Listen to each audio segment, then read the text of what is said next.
इस बात को याद रखना कि मैं बहुत ही जल्द मर जाऊंगा मुझे अपनी जिंदगी के बड़े निर्णय लेने में सबसे मददगार होते हैं, क्योंकि मैं एक बार जब मौत के बारे में सोचता हूँ तब सारी उम्मीद, सारा गर्व और असफल होने का डर सब कुछ गायब हो जाता है और सिर्फ वही बचता है जो वाकई में ही बचना चाहता है। ऐसा कहना ही दुनिया में सबसे प्रभावशाली एंटरप्रेन्योर स्टीव जॉब्स का है, जिन्होंने अपने संघर्ष के दम पर जिन्होंने अपने संघर्ष के दम पर वह मुकाम हासिल किया जो कि हर किसी के बस की बात नहीं। एप्पल कंपनी के को फाउंडर इस अमेरिकी को दुनिया में सिर्फ एक सक्सेसफुल एंटरप्रेन्योर बिजनेसमैन के रूप में ही नहीं जानती, बल्कि उन्हें विश्व के मोटिवेशनल स्पीकर में भी कई उच्च दर्जा प्राप्त किया है। स्टीव जॉब्स का जन्म 24 फरवरी 1995 में कैलिफोर्निया में हुआ था। उनकी मां ने कॉलेज के दरमियान ही स्टीव को जन्म दिया था। तब तक उनकी शादी भी किसी से नहीं हुई थी। इसी वजह से स्टीव को अपने पास वह नहीं रखना चाहती थी और उन्होंने स्टीव्स को किसी को गोद देने का फैसला कर लिया। स्टीव को कैलिफोर्निया में रहने वाले पॉल और कालरा ने गोद ले लिया। पॉल और कालरा मिडिल क्लास फैमिली से थे और उनके पास ज़्यादा पैसे भी नहीं हुआ करते थे। फिर भी वह स्टीव की हर ज़रूरतों को पूरा करते थे। उन्हें वहाँ की सबसे अच्छी स्कूल में पढ़ाया। स्टीव की प्रारंभिक इच्छा मोंटालोमा स्कूल में हुई थी। सन 1972 में अपनी कॉलेज की पढ़ाई के लिए ओरेगन की रीड कॉलेज में उनका एडमिशन ले लिया, जो कि वहाँ की सबसे महंगी कॉलेज थी, जिसकी वजह से उनके माता पिता के हर प्रयासों के बाद भी उनकी फ़ी नहीं भर पाते थे। स्टीव को भी अपने परिवार वालों को प्रॉब्लम में देखकर रहा नहीं गया और उन्होंने फ़ी भरने के लिए वीकेंड्स में कोल्ड ड्रिंक की बॉटल्स को बेचना स्टार्ट कर दिया।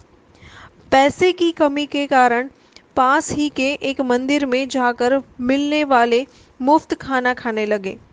अपने होटल का किराया बचाने के लिए अपने ही दोस्त के कमरे में जाके जमीन पर ही सो जाया करते थे वे।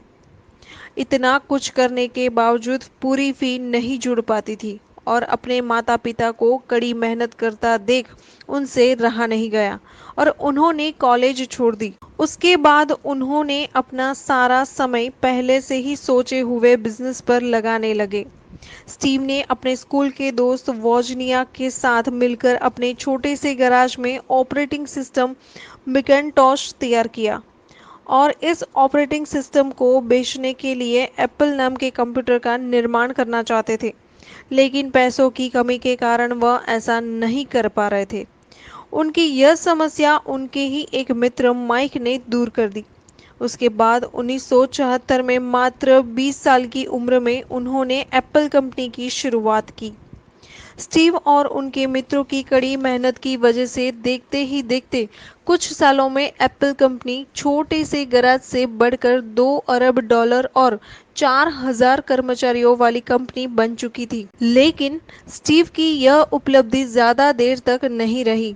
उनके पार्टनर्स द्वारा उन्हें नापसंद किए जाने और आपस में कहासुनी होने के कारण एप्पल कंपनी की लोकप्रियता कम होने लगी। ऐसे धीरे धीरे कंपनी कर्ज में डूब गई, जिसके बाद बोर्ड ऑफ डायरेक्टर्स की मीटिंग हुई। उसमें सारा दोष स्टीव का ठहरा कर सन 1985 में उन्हें कंपनी से बाहर कर दिया गया। ये उनके जीवन का सबसे दुखद पल था।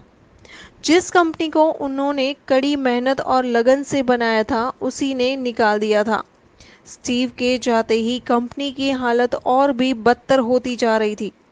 एप्पल से निकलने के कुछ सालों के बाद नेक्स्ट इंक और पिक्सलर नाम की एक कंपनियों की शुरुआत हुई और वह भी काफ़ी सफल रही। एप्पल अब धीरे धीरे टूटती जा रही थी और ऐसा देखते हुए एप्पल के बोर्ड ऑफ डायरेक्टर्स ने स्टीव को जॉब से वापस आने की बहुत ही रिक्वेस्ट की। 1996 में एप्पल ज्वाइन कर लिया और पिक्सलर को एप्पल के साथ जोड़ दिया गया। स्टीव अब एप्पल के सीईओ बन गए थे। स्टीव जब वापस एप्पल में आए तो उस समय करीब 250 प्रोडक्ट्स थी। उन्होंने आने के कुछ सालों में ही उसकी संख्या 10 कर दी थी और केवल 10 प्रोडक्ट्स पर अपना ध्यान केंद्रित करने लगे।